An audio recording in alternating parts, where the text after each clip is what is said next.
저도 사실은 상병명 강의를 2012년도에 상병명 강의라는 걸 처음 들어봤어요. 상병명을 공부를 할 게 있을까라고 생각을 했어요. 그때 왜 그랬냐면 사실 선생님들도 우리가 보험 청구할 때 어떤 처치 버튼을 딱 클릭을 하면 그 처치 버튼에 맞는 상병명이 이렇게 딱 세팅이 되잖아요. 그렇죠? 그러다 보니까 별로 이렇게 상병명에 대해서 깊게 공부를 해야겠다라고 느끼신 분들이 그렇게 많지는 않을 거예요. 그런데 여기 오신 선생님들은 아마도 상병명 때문에 삭감을 당해 보신 적이 있거나 아니면 진단명에 대해서 조금 궁금해 하시거나 그래서 들으러 오지 않았을까라는 생각을 합니다. 그래서 저도 잘 그냥 뭐 감으로 알긴 알았지만 디테일하게는 몰랐는데 이때 2012년도에 김영성 원장님의 그 상병명 강의를 듣고 정말 신세계였어요.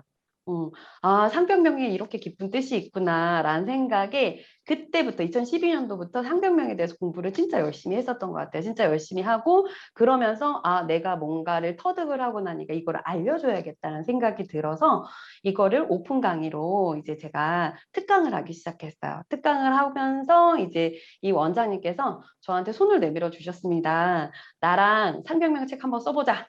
라고 하시더라고요. 그래서 제가 이렇게 우러러봤던 분이 저한테 상병명 강의 책을, 아니, 상병명 책을 쓰자고 하시니 저는 예, 너무나 감격스러웠죠. 그래서 이걸 통해서 저는 많은 선생님들께 이런 말을 많이 해요. 혹시 제 인스타를 팔로우 하시는 선생님들이 있을지 모르겠는데 제가 그런 얘기를 많이 합니다. 보험 청구에 대해서 뭔가 얘기를 할 때는 프로그램에 이끌리지 말고 프로그램을 이끌어라. 라는 얘기를 항상 많이 합니다. 우리가 워낙에 요즘에는 프로그램이 너무나 잘 나와 있어요. 너무나 잘 나와 있기 때문에 터치 버튼 하나만 눌러도 팝업 창이 뜨거나 또는 상병명이 자동으로 이렇게 세팅이 되거나 그렇게 되어 있는데 그렇게 됐다가 그러니까 예를 들면 덴트앱이라는 똑똑한 프로그램을 쓰다가 나중에 엔드컴을 가요. 엔드컴이 똑똑하지 않다라는 건 아니에요. 아날로그식이죠, 살짝. 근데 엔드컴의 처치 버튼을 클릭을 했는데 상병명이 뜨지 않아. 그리고 뭔가 내가 처치 버튼을 눌렀는데 뭔가 팝업 창이 뜨지 않아. 그러면 그때는 예전에는 삭감 건수가 0건이었는데 병원을 바꾸면서 삭감 건수가 막 20건, 30건이 늘어나는 경우들이 있어요. 그거는 뭐냐면 프로그램이 여태까지 내가 이끌리고 있었다라는 거죠.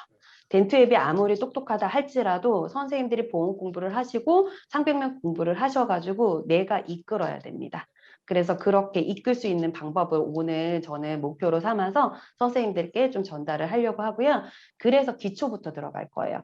기초부터 마지막에 실수하는 거 바로 잡는 것까지 진행하도록 할 겁니다. 초반부터 들어가도록 할게요. 저도 사실은 예전에 이런 건강보험 강의를 들었겠죠. 그쵸? 저도 처음부터 이렇게 잘하진 않았어요. 근데 예전에 강사님한테 강의를 들을 때 강사님께서 이렇게 얘기를 하는 거예요. 이 처치에는 K04.4를 적용을 하시는 게 맞겠죠? K05.20이에요. 뭐 이렇게 얘기를 하시더라고요. 근데 나는 K04.4가 치주기원의 급성 근단성 치주염이고 K05.20이 종이 없는 치주 농양이라는 걸 알긴 알아. 알긴 아는데 꼭 저렇게 코드로 얘기를 해야 될까? 이러면서 팔짱을 끼고 있었어요. 얼마나 잘하나 보자.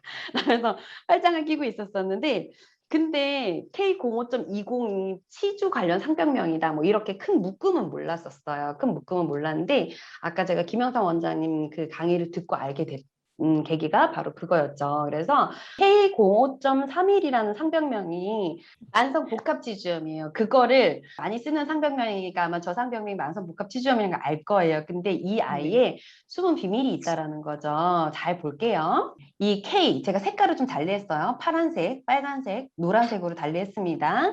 이 하나하나에 다 숨겨진 비밀이 있어요. K라는 건요, 상병명의 W예요.